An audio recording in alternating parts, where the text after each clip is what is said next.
Isang maulang umaga mula sa DOST Pag-asa. Ito po ang ating weather update sa minomonitor natin na si Bagyong Krising na may international name na Wipa. Itong Wipa ay galing sa Thailand na usually pinapangalan sa mga babaeng Thai.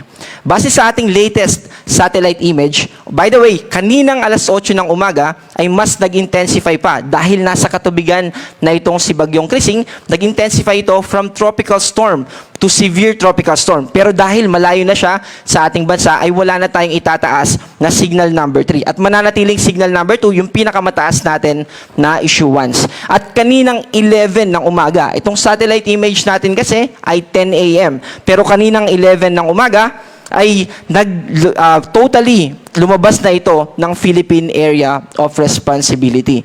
Sa kaninang alas 10 ay nasa 235 km ito west ng Itbayat, Batanes, at may lakas ng hangin malapit sa sentro na 100 km per hour at pagbugso o biglaang paglakas ng hangin na 125 km per hour. Ito ay nagmo-move west-northwestward sa bilis na 15 km per hour. Ito ay may kabilisan at kapag less than 10 km per hour yung movement nitong bagyo, yun po yung kinoconsider natin na mabagal na movement ng bagyo. Pero hindi po ibig sabihin na lumabas na ng Philippine Area of Responsibility. Itong si Bagyong Krising ay wala na itong magiging epekto sa ating bansa. Actually, yung extension ng mga kaulapan na associated dito kay Bagyong Krising ay nagdadala pa rin ng mga pag-ulan. At ganun din, ang dahilan kaya meron pa rin tayo nakataas na mga signal number 2 and 1. Pero mas nabawasan ito. Also, yung influensya nitong southwest monsoon ay nagpapatuloy. Kahit na palayo na ito sa ating bansa, mananatili yung influensya ng hanging habagat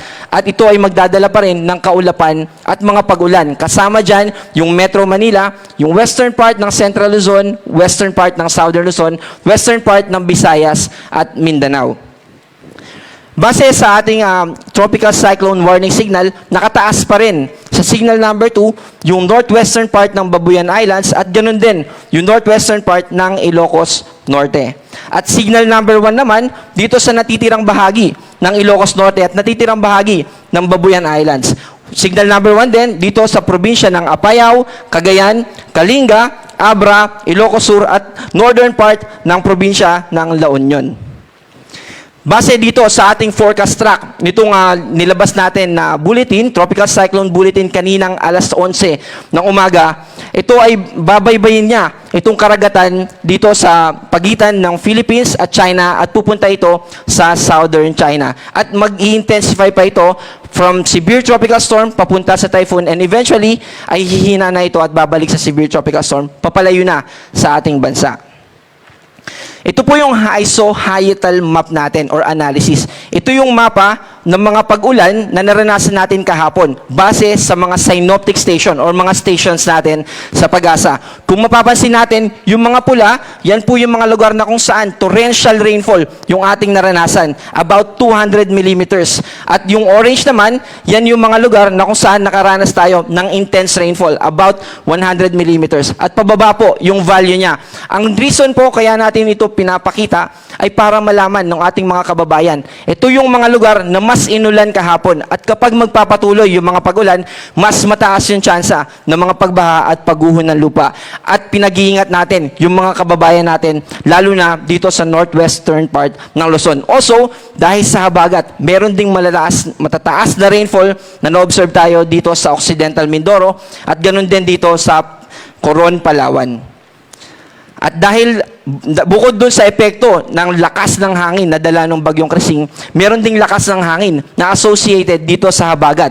At dahil sa habagat, makakaranas din ng mga pagbugso ng hangin na about 70 kilometers per hour dito sa Metro Manila, Central Luzon, Calabarzon, Bicol Region, Mimaropa, Visayas, yung buong Visayas po yan, Nueva Ecija, Nueva Vizcaya, natitirang bahagi ng Isabela, natitirang bahagi ng La Union, natitirang bahagi ng Benguet, Abra, Zamboanga del Norte, Camiguin, Misamis Oriental, Misamis Occidental, Lanao del Norte, Surigao del Norte at Dinagat Islands. Bukas ay makakaranas din tayo ng mga pabugso-bugso na hangin dito sa Metro Manila, Ilocos Region, Cordillera Administrative Region, Cagayan Valley Region, Central Luzon, Calabarzon, Mimaropa, Bicol Region, Visayas at Zamboanga del Norte. Sa Monday ay mananatili itong impluensya ng southwest monsoon. Kaya makakaranas din tayo ng mga pagbugso ng hangin dito sa Metro Manila, Ilocos Region, Cordillera Administrative Region, Central Luzon, Calabarzon, Mimaropa, Bicol Region, at sa buong Visayas. At bukod po sa impluensya ng hangin na dinala ng Bagyong Krising at ng Southwest Monsoon, dito naman tayo sa mga pag-ulan na ating inaasahan.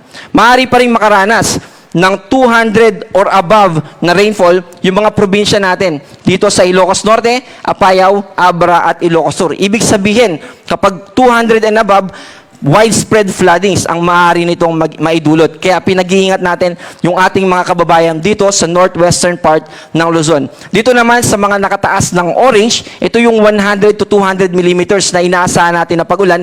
Ito, by the way, ay sa loob ng 24 hours. Itong orange, multiple floodings naman ang posible. At dito naman sa nakataas na yellow, ito yung 50 to 100 millimeters na pag-ulan. Ito naman yung dito sa mga value na ito, posible yung mga localized floodings. Halimbawa, sa mga daanan na mga specific area, magkakaroon tayo ng pagbaha sa specific roads. Halimbawa, pansamantalang hindi natin madadaanan doon. At locally po ito, mga specific na mga bayan lang, as compared dun sa 200 to 200 and yung sa torrential rainfall. Dito naman, para bukas ng tanghali hanggang sa Monday ng tanghali sa July 21, maasahan din natin na posible yung 100 to 200 na mga pag-ulan dito sa Zambales, sa Bataan at Occidental Mindoro. Associated yan dito sa hanging habagat.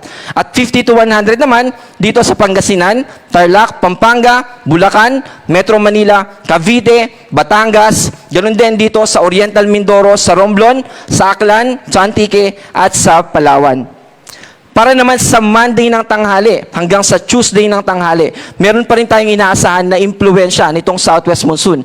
Dito sa Zambales at sa Bataan, kasama yung Occidental Mindoro, 50 to 100 millimeters din yung ating inaasahan. Also, sa natitirang bahagi, asahan natin, lalo na sa western part ng ating bansa, kasama yung Metro Manila, asahan natin na mag-persist itong hanging habagat. Kaya magiging maulap pa rin ang ating kalangitan, pero mababawasan na yung mga pag-ulan. At by Sunday onwards ay nakikita natin na unti-unti nating mararanasan yung improved weather conditions.